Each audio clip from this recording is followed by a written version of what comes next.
والصلاة والسلام على سيد المرسلين أما بعد فأعوذ بالله من الشيطان الرجيم بسم الله الرحمن الرحيم جزا الله أن محمد ما هلوا صلى الله عليه وآله وسلم جزا الله أن محمد ما هلوا صلى الله عليه وآله وسلم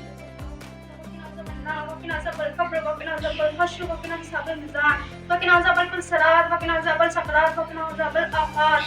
وقنا عذاب الموت وقنا عذاب القرض وقنا عذاب الفقر وقنا عذاب المرض وقنا عذاب الفقر وقنا عذاب الفتنة المسيح الدجال وقنا عذاب الدنيا حسنة وفي الآخرة حسنة وقنا عذاب النار والقلوب ثبت قلبي على دينك يا مقلب القلوب ثبت قلبي على دينك يا مقلب القلوب ثبت قلبي على دينك اللهم اجرني من النار اللهم اجرني من النار اللهم اجرني من النار اللهم اني اسالك جمهرير اللهم اني اسالك جمهرير اللهم اني اسالك جمهرير اللهم اني اسالك جنة اللهم اني اسالك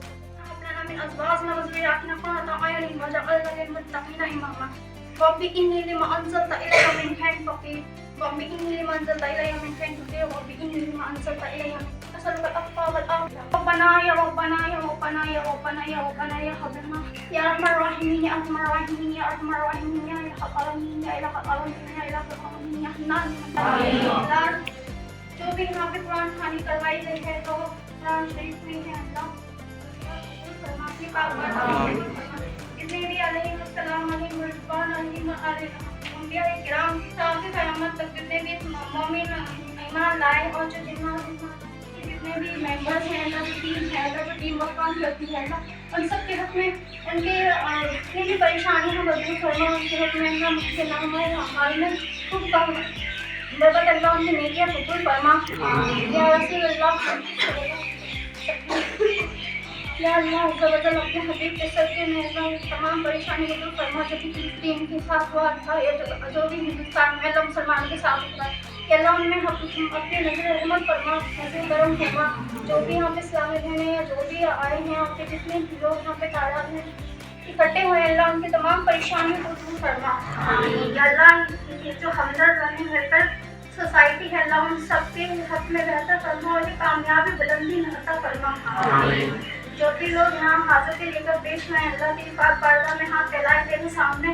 اپنی حاجتیں پیش کرتے ہیں اللہ جو اپنے حالوں کو بیان کرتے ہیں جو اپنے دل کو جو بھی چھپائے بیٹھے ہیں اللہ جن کی پریشانیوں سے بہتر جانتے ہیں ہم نے کچھ بھی چھپا نہیں ہے اللہ تو ظاہر بھی ہے باطن بھی ہے اول بھی ہے آخر بھی ہے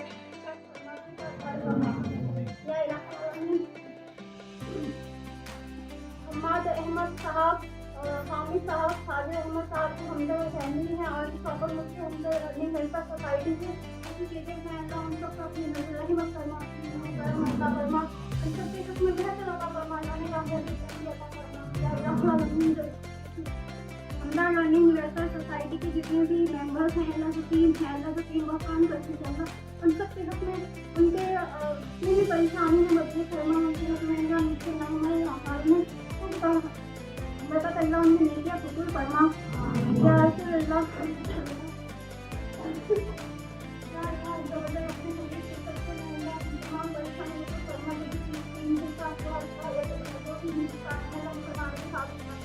ان میں اپنی نظر عظمت فرما کرم فرما زندہ رہنے والی ذات ہے اللہ یا اللہ سب کی پریشانیوں کو دور فرما یا الہ العالم اللہ جو آج رمضان کا مہینہ چل رہا ہے پاک کا برکت والا جس میں رحمت نازل ہوتی ہیں اللہ تو گناہوں کو معاف کرتا ہے 70,000 بلندیاں عطا فرماتا ہے ہر ایک بندے کو معاف کرتی ہے اللہ تو ان کو نیکیوں کا موقع دیتا ہے اللہ تو 70,000 بندوں کو جو ان کی آپ سے میں اللہ تو معاف فرماتا ہے اللہ جتنے بھی گنہگار بندے ہیں جن کے عیب سامنے ہیں یا چھپے ہیں اللہ ان سب کو معاف فرما دے یا الہ العالمین بے شک تو سب کو جانتا ہے سب کو بہتر طریقے سے جانتا ہے کوئی اپنے دلوں کا حل بیان کرتا ہے اور کوئی نہیں کرتا کسی کی پریشانی ایسی ہے اللہ کوئی پریشانی تھی نہیں ان کی آسانیاں فرما دے اللہ خیر و عافیت کی زندگی عطا فرما جب تک زندہ رہیں اللہ ہمیشہ لوگوں کے کام آتے رہے اچھی اور نیک اخلاق عطا فرما جو دلوں کو حال سمجھ سکے اور ایک دوسرے کی مدد کر سکے یہ نفرت بغض اور جو بھی ایک دوسرے کے لیے کینہ ہے وہ دور رہے اللہ یا اللہ سب کے دلوں میں نرمی عطا فرما عافیت عطا فرما خیر عطا فرما سب کے گھروں میں اللہ جو بھی رزق کی تنگی ہے پریشانی ہے اللہ سب کے گھروں میں رزق کی برکت عطا فرما حلال طیب رزق عطا فرما یا اللہ کی سب جانتا ہے